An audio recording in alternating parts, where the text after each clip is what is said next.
Hey, Jake's Lego Corner with my review on the Lego Jurassic World Rebirth 2025 Spinosaurus and Quetzalcoatlus Dino Tracking Mission. And without further ado, let's get into the video. Here we have Zora Bennett, who I think just looks phenomenal. I think they did a really good job on her. I love the torso and leg printing. Sure, the face is the same one that they've been using for both Padme and, Black Widow, but I think because Lego's associated it with Scarlett Johansson for so long, that it just works perfectly on her. You get a flashlight and this tracking system for the Quetzalcoatlus. And then there's the back printing, again, phenomenal. I think the skin color on the torso matches pretty well with the actual, face and arms. So it's not like it's white when it's supposed to be tan. I think Lego did a good job on this minifig. And it's probably one of my favorites in the wave, only topped by the next one.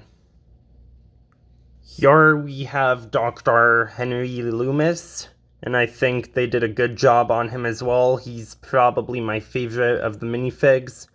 You can tell it's him pretty easily, and I think that's in part due to the fact that he gets a brand new face print for the minifig. He comes with a backpack, a camera, and binoculars, which feels on brand for the character. My only problem with this minifig would probably be that he doesn't have any leg printing. I feel like he could have used at least some. I'm not asking for much. I mean, maybe just some pockets, maybe some wrinkles, something. But beyond that, this has to be my favorite minifig from this set, and definitely one of my favorite characters from the movie. Duncan Kincaid is the exclusive minifig in this set, and I also think they did a great job on him. The face and the torso printing looks amazing. I again think they did a good job matching the skin tone on the torso to the face. And my only downside, again, is that he doesn't have any leg printing. He could have really used something similar to Zora would have been nice. But even without it, this minifig looks great. He comes with a machete, a backpack, and a flare gun, which I feel is a really fitting accessory for this character specifically. If you've seen the movie, you know why. And again, I think Lego did a great job on the minifig. And finally, for the minifigs, I have Martin Krebs, who again looks great. I find they didn't match the torso and face, skin tone the best, but it's still good enough where it doesn't look too white, but doesn't look too tan. It's at a decent enough rate. I really like that they included some leg printing for him, something which I think they really should have just reused on him, because, a belt at least would have been nice. And then you have his flask on his waist. This isn't the gun that came with him. He came with one of those stun guns, but I felt this one was more fitting to the character. And sure, he uses the regular old Han Solo face, but I think it works really good for the minifig. I think it really just shows his character enough as to where you can tell it's him just by looking at him. And overall, just as a whole, these minifigs are amazing. I don't think Lego made one single bad minifig for the Jurassic wave in general. So, 10 out of 10 minifig wise. Moving on.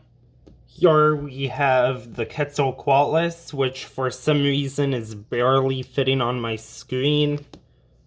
I think Lego did a pretty good job on this. It's not nearly as accurate to the movie as the one from the Dominion sets. They pretty much just reused the mold and then just recolored everything. But for what it is, I think it's pretty good. It's not the main dinosaur most people are going to be buying this set for. But I really like it because it is my favorite, like, pterosaur out of everything. I prefer this over pretty much any other aviary, prehistoric bird. They're not dinosaurs, they are pterosaurs. And I think Lego's mold of it looks pretty good. It's just the printing could have been a bit more detailed. And I think they could have tried to print some of the feathers onto its head. And yes, like I said, it is very big. If you put it next to a minifig, its head pretty much could eat a minifig, which if I had St. Clair or whatever his name was, I would recreate. And now for the thing I think everybody came here to see. Anybody who's buying the set probably is going to be getting it mainly for this, being the Spinosaurus. This is my favorite land-based dinosaur, as well as water-based. I just love the Spinosaurus with my whole heart. Especially the scientifically accurate one, so I loved that they gave it this more scientifically accurate tail in the movie, and I love how it continues up into this fin. Sorry if the quality's not that good, I can't, for some reason, seem to get it all in focus at once. The head also looks amazing, with the teeth overlapping the jaw, and then the hands, which technically can hold a minifig, just it's kind of difficult to pose it in a way where it looks great. Also, again, why is it not in focus? Sorry about that. My lighting just isn't meant for something this big. It just looks phenomenal. I loved even the little bit of screen time they had. All four Spinos just killed it, including two of the not main characters, but two of the crewmates on the boat. I think out of every dinosaur, they had the biggest kill count, if you don't include the D-Rex's little flashback at the start of the movie. Every other dinosaur killed 1 to 0 people. And this just looks phenomenal. I am in love with this. My one complaint would have to be that it doesn't have any printing on any of the claws. That is a downside, but it's something I can live without. I'm just so excited that they finally made my favorite dino into a Lego set. The same can be said for this helicopter. I like this new one a lot better than the old one with the pickup truck. Not only does it not have any Jurassic symbols, so this theoretically could be for anything, I think they just did a phenomenal job on the exterior. The cannons are much better built into the set. You have weapon clips in the back, exhausts. They actually put detail on the fin or the tail, beam. And the cannons, like I said, better integrated. It's a pretty similar build beyond that. But I also think the rudder, whatever, the propeller looks a lot cleaner than it does in the original set. And the interior looks phenomenal, with the seats, the control panel, the little sticker of the tracking of the Spinosaurus, which I love that they included. It just looks amazing. And spoilers here, if they ever did come out with a D-Rex, this helicopter looks like it would work perfectly for the one it had in its mouth in the movie. I think that's probably why Lego included one, is because there was one in the concept art. And I'm glad they included it. It really adds to this set as a whole and gives you something to use against the Quetzalcoatlus, instead of just having your characters be landlocked. Here we have this little off-road little pickup truck, the 6-wheeled pickup truck. And even though this doesn't appear in the movie, I think LEGO did a phenomenal job on it. I have the original 6-wheeled pickup truck from the Camp Cretaceous LEGO set, and I love that one, but I think this one just looks 5 to 10 times better than the original. It's a lot more compact, and unlike the other one, can easily fit on LEGO City roads, or at least the ones I have. Sure, the sides kind of dig down a bit, but I think that's fine. The front, the hood of it just looks a lot more sleek. You still get the scratch marks from a dinosaur, and this one, unlike the other one, actually has some bed space and a trailer hitch. Taking the cab off, you can see you can fit 2 minifigs inside, and you have like a dashboard and a steering wheel, all you really need to drive. And if I remove that, you can see just how big the bed is. You can definitely fit a lot in it. And in this set, you also get this little crate, which they use to keep the samples for the dinosaurs in. My one complaint would have to be that in the movie, this is black and gray. I mean, black, red, and gray. But they made it black, yellow, and gray in the sets. I do not know why they did that. But I do like that it's included in this set. It also comes with the Brachiosaurus. No, the Titanosaurus. And the Mosasaurus. So it's the most common thing to get in this wave of sets. And I think they did an amazing job on this. The main build of this set is probably one of my favorite builds LEGO's done in recent times.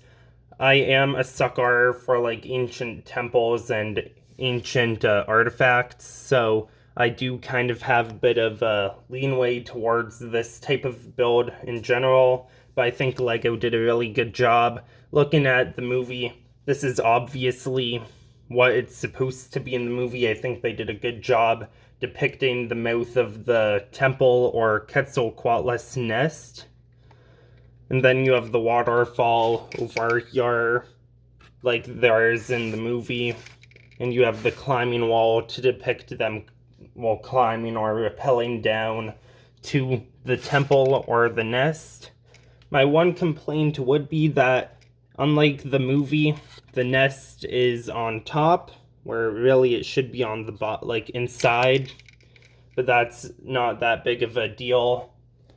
One feature I like that they did, which they didn't do in the movie, is that if you put a minifig there and pull down on this chain, those come down and they knock whoever you have out of the temple. I do like that feature, and I like that this is ratcheted, so if you wanted to display it down, like in a downwards motion, you could. That is a nice little added feature, and then it locks up. And I like that how every play feature in this set is well hidden. There is a dock by this waterfall.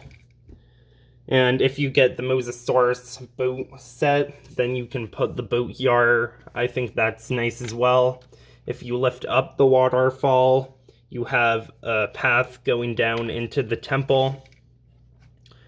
And then, as a final feature of this set, if you push this little tab down, that explodes. It's probably the weakest feature of this temple. I really like this one down here. This one not so much, but again, I like how it's hidden very well, and this set is sound enough that this won't just fall apart on you when you like grab it. On the inside, you can kind of see the, trap. I like how it's kind of flooded, even though that's not the case in the movie.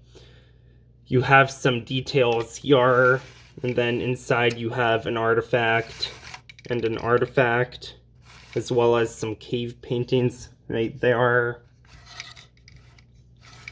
And then over in the waterfall, there is also this piece of ember, because of course it's Jurassic Park, Jurassic World, and you can kind of see the lever mechanism for this play feature up here.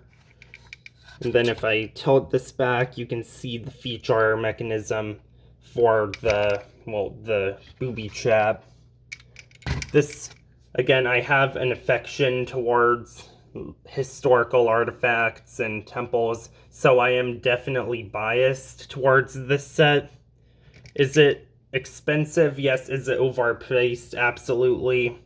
But do I still love it, and would I recommend it? Absolutely. Even at this $200 price range, I can still justify my purchase, and I can still love this set with my whole heart. Anyways, that's the end of my video. If you enjoyed, please like and subscribe, and stay tuned for more stuff like this in the future. Bye.